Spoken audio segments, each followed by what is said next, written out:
Buenas noches, siguen pasando los días y no se detiene la violencia en Culiacán. Hoy fueron asesinadas otras 4 personas en distintos hechos. Son 9 días ya con una ciudad tan importante, capital de Sinaloa, asolada por enfrentamientos entre grupos rivales dentro de los cárteles, del cártel de Sinaloa. El gobierno del estado dice que todo está en paz, pero la gente no parece creerle. Una estampa de lo que sucede allí en Culiacán es esta, el regreso a clases hoy.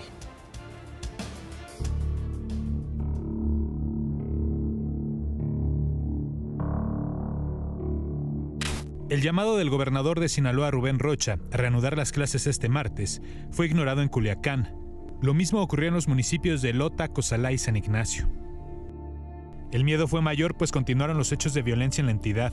Hoy se reportó un enfrentamiento en el poblado de La Torón, al sur de Culiacán. Videos difundidos por los habitantes mostraban vehículos quemados, abandonados en las calles. Por lo menos 3 propiedades fueron incendiadas. A la 1 de la tarde, la secretaria de Educación del Estado subió un video a sus redes sociales grabado a primera hora de la mañana para asegurar que todo estaba en orden en las escuelas. Estamos aquí transmitiendo en vivo desde la secundaria técnica número 1. Son exactamente las 7:20 minutos, 7 de la mañana. La escuela luce desierta.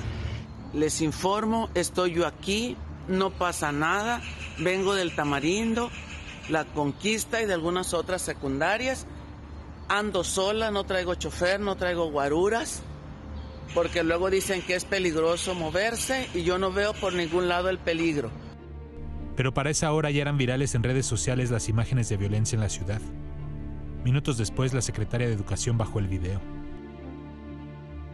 A las 7 de la noche, el gobierno de Sinaloa reaccionó y anunció un operativo para garantizar la seguridad en las escuelas de Culiacán y los municipios de Lota, Cozalá y San Ignacio. 370 policías en una flota de 125 automóviles para vigilar 1,300 escuelas. Un operativo en el que aseguraron también participará el Ejército y la Guardia Nacional, y con el que el gobernador Rubén Rocha tiene la esperanza de que el regreso a clases ocurra el día de mañana. Siempre será la decisión de los padres de familia llevar o no a sus hijos a la escuela, ¿de acuerdo? Ellos son los que deciden, nosotros solo les decimos, estas son las condiciones de seguridad. Los maestros que tomen su decisión de no ir, ellos saben por qué. Pues todos somos trabajadores, tenemos que atender nuestra responsabilidad. Esa es la estampa con la que se invita al regreso a clases, esa cantidad de hombres armados. Sinaloa. ¿Está funcionando algo de la estrategia de seguridad ahí? Hoy le preguntaron sobre el tema a Claudia Sheinbaum. Esto dijo. Se está actuando, pues, en el sentido de proteger y al mismo tiempo, pues, las investigaciones que se deben hacer para hacer las detenciones que se tengan que hacer, pero en el momento de la confrontación, entrar con poder de fuego, pues generaría una guerra, que fue lo que pasó en el pasado, que no nos llevó a nada. Finalmente lo que nosotros queremos es la paz y la tranquilidad en Sinaloa y evidentemente combatir la delincuencia. 9 días de violencia. Vamos a regresar al tema de Sinaloa y estas declaraciones de Claudia Sheinbaum al final del programa. Por cierto, hoy la presidenta se reunió con su gabinete de seguridad. Dijo que la reunión fue para trabajar en la estrategia. Alrededor de las 7 horas llegaron quienes van a ser en unos días secretario de Seguridad, Omar García Harfuch, el general Trevilla, secretario de Defensa, el almirante Morales de la Marina. Salieron poco antes de las 9 de la noche. Pues una vez más, mucha suerte. Mucha suerte.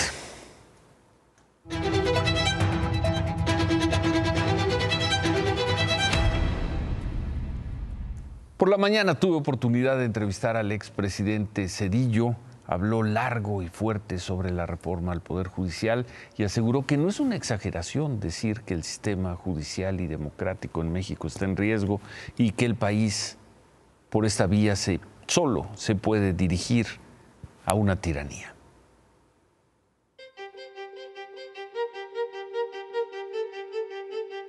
De ahora en adelante con una fachada de democracia, el Ejecutivo y el Legislativo van a controlar quienes aplican la justicia en nuestro país. Sí. Y eso, simplemente cuando usted tiene un partido oficial, que se ha convertido este partido, que puede además manejar el Poder Judicial, se llama, en términos simples, tiranía. Es el riesgo, pero es un riesgo que existe hoy en día con altísima probabilidad. Yo soy un ciudadano que ve amenazada la República y que está usando su voz para decir cuáles son los riesgos. ¿Por qué hasta ahora? ¿Por qué hasta hoy estamos escuchando la voz de Ernesto Zedillo? Es una respuesta muy sencilla. Sí. Aún antes de dejar la presidencia, tomé una decisión de no intervenir en la política de mi país. Que la manera más digna y respetuosa hacia la República era abstenerme bajo cualquier circunstancia de alzar la voz, de opinar sobre asuntos políticos de México o sobre políticas públicas. Me convertí en un estudioso y opinador de temas de la economía internacional, del desarrollo internacional, de América Latina en lo general. Dije, pero nunca voy a opinar sobre México.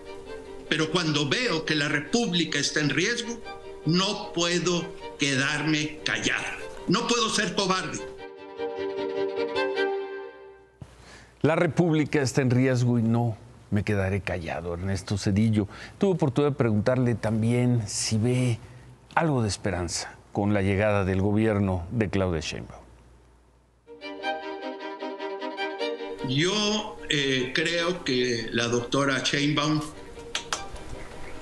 tendrá que tomar una decisión muy importante. Ella puede ser una opción, es ser el rostro sin ningún poder de un régimen de partido en una tiranía. O ella puede ser, y yo creo que ella tiene la capacidad, y espero que tenga la visión para ser la presidenta de una república democrática, una república progresista, una república donde se construya y se respete el Estado de Derecho. Esto dijo Claudia Sheinbaum sobre las expresiones de Ernesto Zedillo. Lo que pasa es, desde mi punto de vista, pues es que no tienen voceros los adversarios, ¿no? Entonces, pues ahora traen a Zedillo. Y se le respeta, porque pues, es un expresidente, se le respeta, pero no coincidimos en su punto de vista. Y al mismo tiempo, pues, cada quien con su autoridad moral, ¿no? Porque, a ver, Fobaproa, pues es el mejor ejemplo del vínculo entre el poder económico y el poder político. No tiene autoridad moral para hablar de México. En el sentido de democracia, en el sentido de honestidad, en el sentido de corrupción. Y no hablo de su persona en particular, sino lo que representó su sexenio.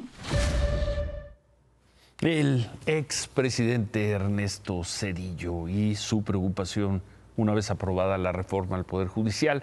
Hoy de nueva cuenta los trabajadores del Poder Judicial de la Federación se manifestaron afuera de la Suprema Corte de Justicia, parte de las protestas que mantienen en contra ahora de la reforma que entró en vigor ayer, y por lo pronto el paro de labores en los tribunales y juzgados federales se va a mantener hasta que el Consejo de la Judicatura Federal instale una mesa de negociación con el Comité de Diálogo de los Trabajadores. Vamos a ver si eso ocurre. Ahí definirían qué estrategia seguirían para lo que ellos dicen proteger los derechos laborales de los empleados en los tribunales y en los juzgados. Ahí están, ya con la reforma aprobada, ahí están protestando. Y hoy ya sesionaron los ministros de la Corte, luego de sus protestas contra la reforma al Poder Judicial.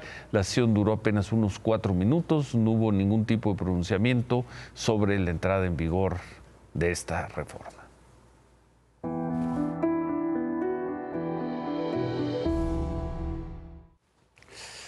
Bueno, Protección Civil del Estado de México informó que un bombero murió debido a un deslave en San Francisco Chimalpa, en Naucalpan. Otro deslave en una zona distinta, a 13 kilómetros de la colonia La Raquelito, donde anoche murieron 6 personas que quedaron atrapadas en el lodo. Estas personas, entre ellos 4 menores, festejaban un cumpleaños en una casa de láminas cuando pues, la lluvia ocasionó el desgajamiento y la tragedia.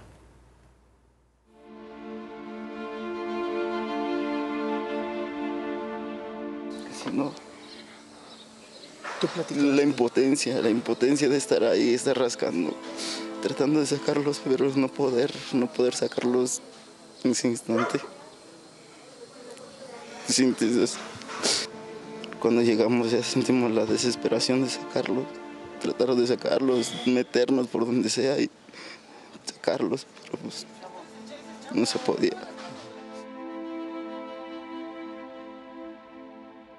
O sea, rascando con las manos. Pero sientes esa impotencia que pues, fue mi ahijado, mi sobrina, mis otros sobrinos. Pero no se lo merecían, no se tenía por qué ir. No se tenían por qué ir. Todas les faltaba un chingo por vivir.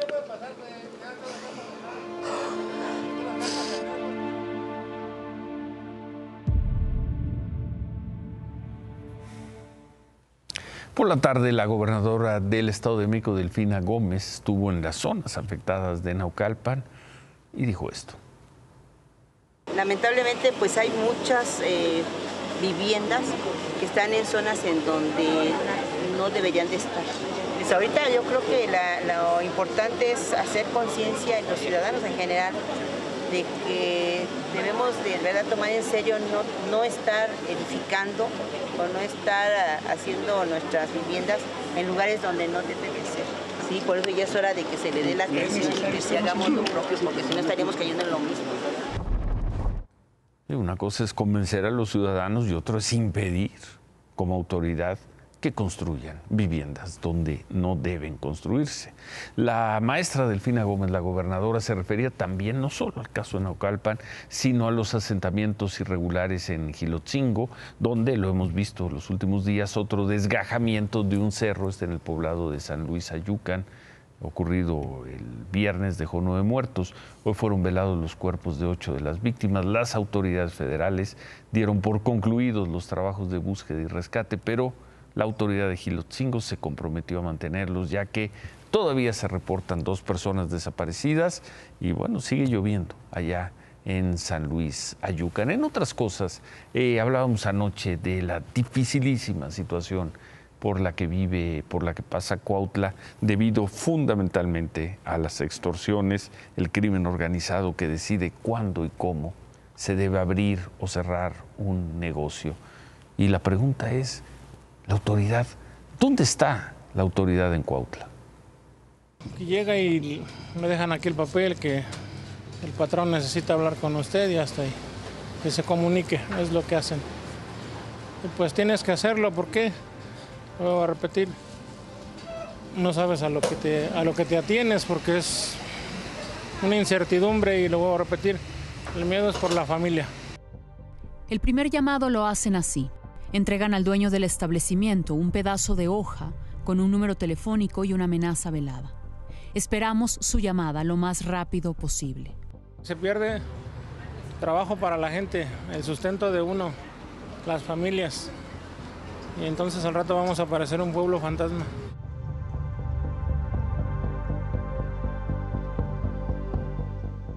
¿Esta es la normalidad en Cuautla? Nadie se puede acostumbrar a vivir entre casquillos y balines. Esta tienda, con más de 10 años de vida desde su apertura, se vio obligada a cerrar hace 2 años. ¿Cerraron? No. Estoy ocupado, señorita. Pero me dicen que cerraron este negocio. No. Producto de la delincuencia, ¿no?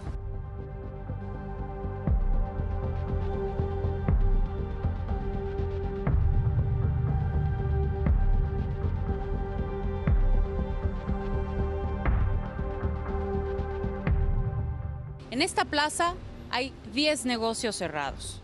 De un universo de 5,000 negocios, en el último censo que hicieron las autoridades municipales, 1,200 negocios hoy están cerrados. En este gimnasio, el 4 de enero asesinaron al regidor y aspirante a una diputación local por el PAN, Alfredo Giovanni Lezama. Había recibido amenazas de muerte del cártel Jalisco Nueva Generación y del cártel de Sinaloa. Esta pozolería tiene más de 20 años de historia. Hace un mes fue rafagueada. Era extorsión, sí, lo que... ¿Más o menos cuánto? Pues como 300,000 pesos. ¿Y no la dieron y les rafaguearon? Así es, exactamente. Pues sí, porque pues, ¿de dónde sacamos dinero si ahorita no se puede? ¿Tú eres de Cuautla? Sí, de aquí de Cuautla. ¿Naciste aquí? Aquí nací. ¿Toda tu vida has trabajado aquí? Toda mi vida aquí. Ya llevamos 38 años trabajando. ¿Y en 38 años, desde hace cuánto estás viviendo esto? Pues apenas en ahora sí que en estos 3 años que empezó aquí a hacer la extorsión. Usted se podía dar una vuelta de lo que es de Ban Rural para abajo, parecía de día. Hasta las 4, 5, 6 de la mañana. Ya unos 2 años para acá, desierto.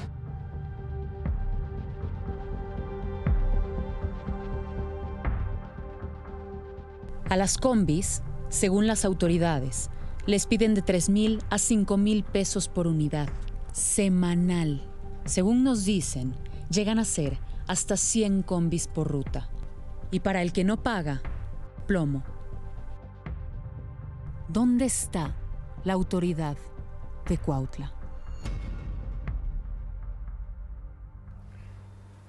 Claudia, buenas noches. Ciro, buenas noches. La pregunta que hacías, ¿dónde está la autoridad en Cuautla?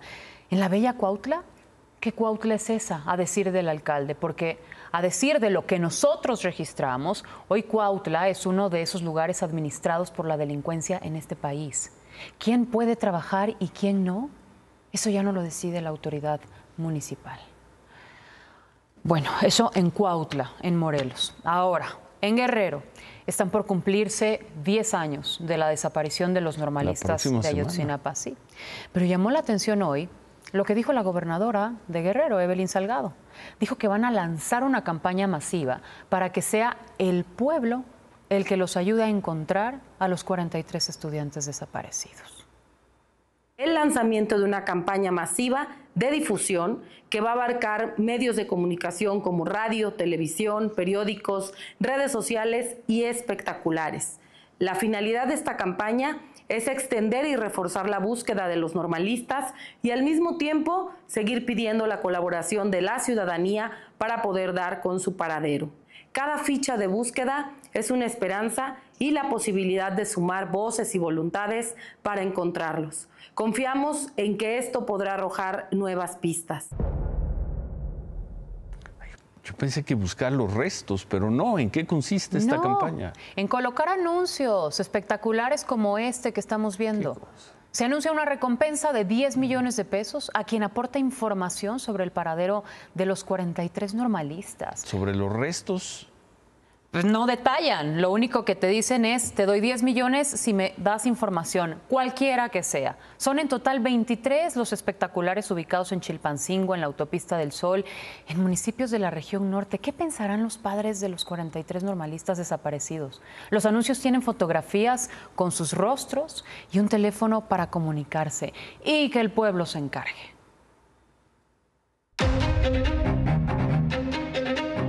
Hoy se conoció una carta escrita a mano del exsecretario de Seguridad, Genaro García Luna. Una carta fechada el 13 de septiembre y distribuida a medios por sus abogados. Ahí hizo un recuento de su proceso legal, inició con su detención por la DEA en 2019, habla de la evolución de todo este proceso en la Corte de Nueva York, donde fue declarado culpable en febrero de 2023. Carta en la que García Luna asegura que su honor está intacto y que no ha cometido un solo delito, que fue juzgado injustamente. He estado detenido en MDC Brooklyn, Nueva York, por un periodo de 58 meses, casi 5 años, en condiciones infrahumanas.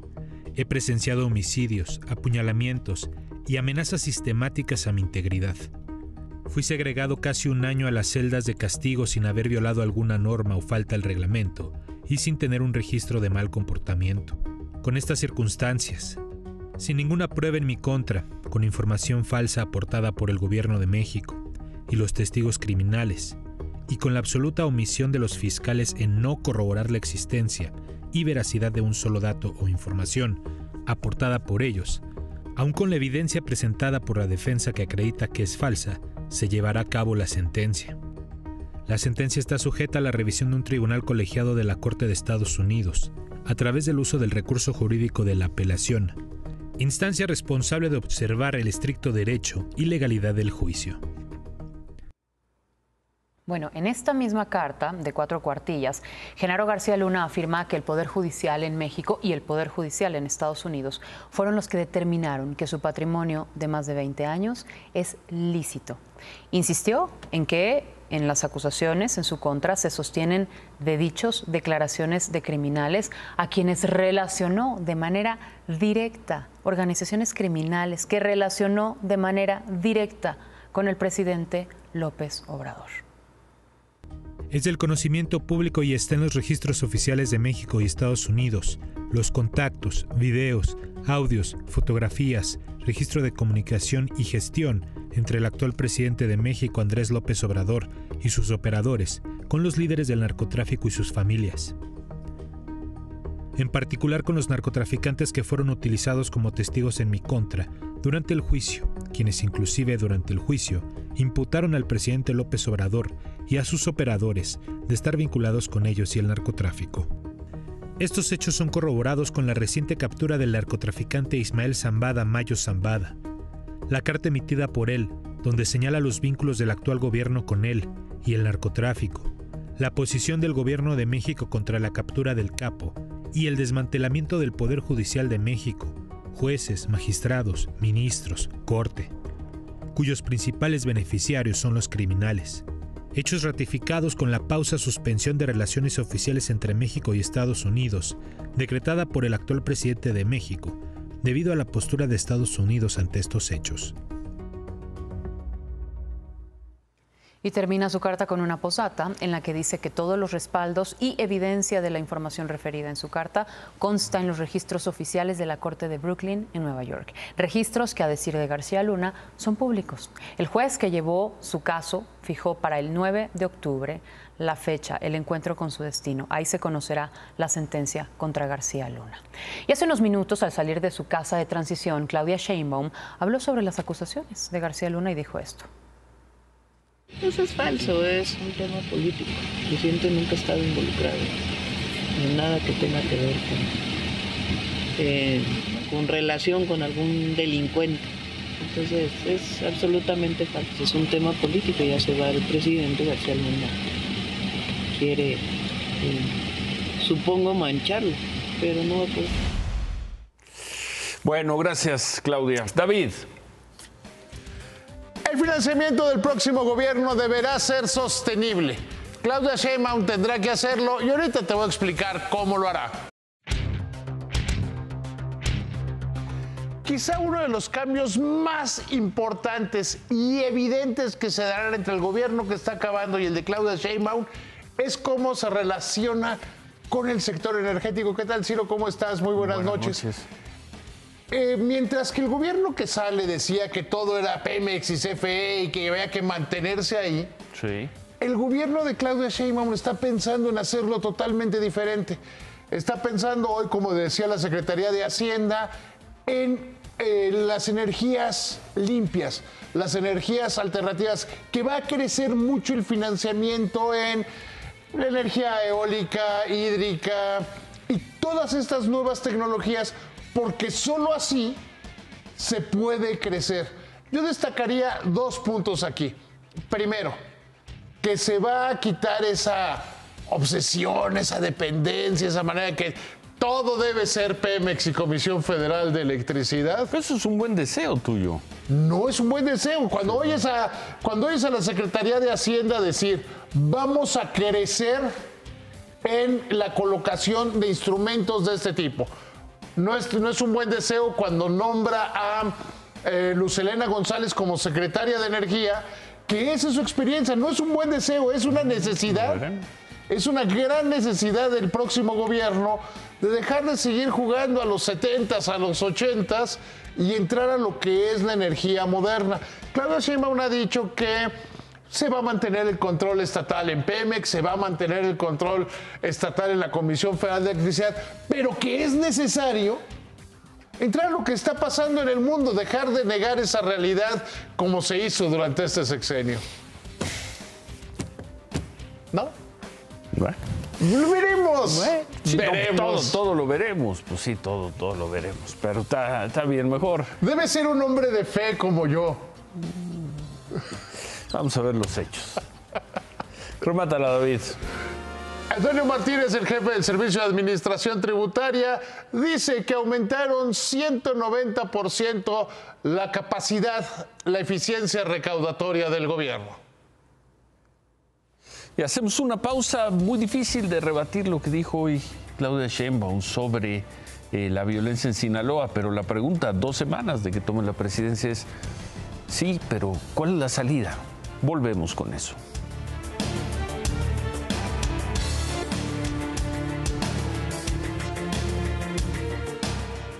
Es difícil cuestionar la lógica de la presidenta Sheinbaum cuando afirma, como lo hizo hoy, que en estas condiciones entrar abriendo fuego en Sinaloa solo agravaría la situación. Se entiende, es lógico. Pero ¿cuál es entonces la salida? No la salida en 1 o 2 generaciones. ¿Cuál es la salida luego de 10 días de violencia como ha vivido Sinaloa? Veremos algo distinto dentro de 2 semanas, cuando ella tome posesión de la presidencia de la República, algo diseñado por el equipo de Omar García Harfuch, quien nunca se ha hecho de la vista gorda cuando los ciudadanos sufren la inclemencia de los grupos criminales. ¿Cuál es la salida? Se quedan con ¿Qué importa? Gracias, buenas noches, ánimo.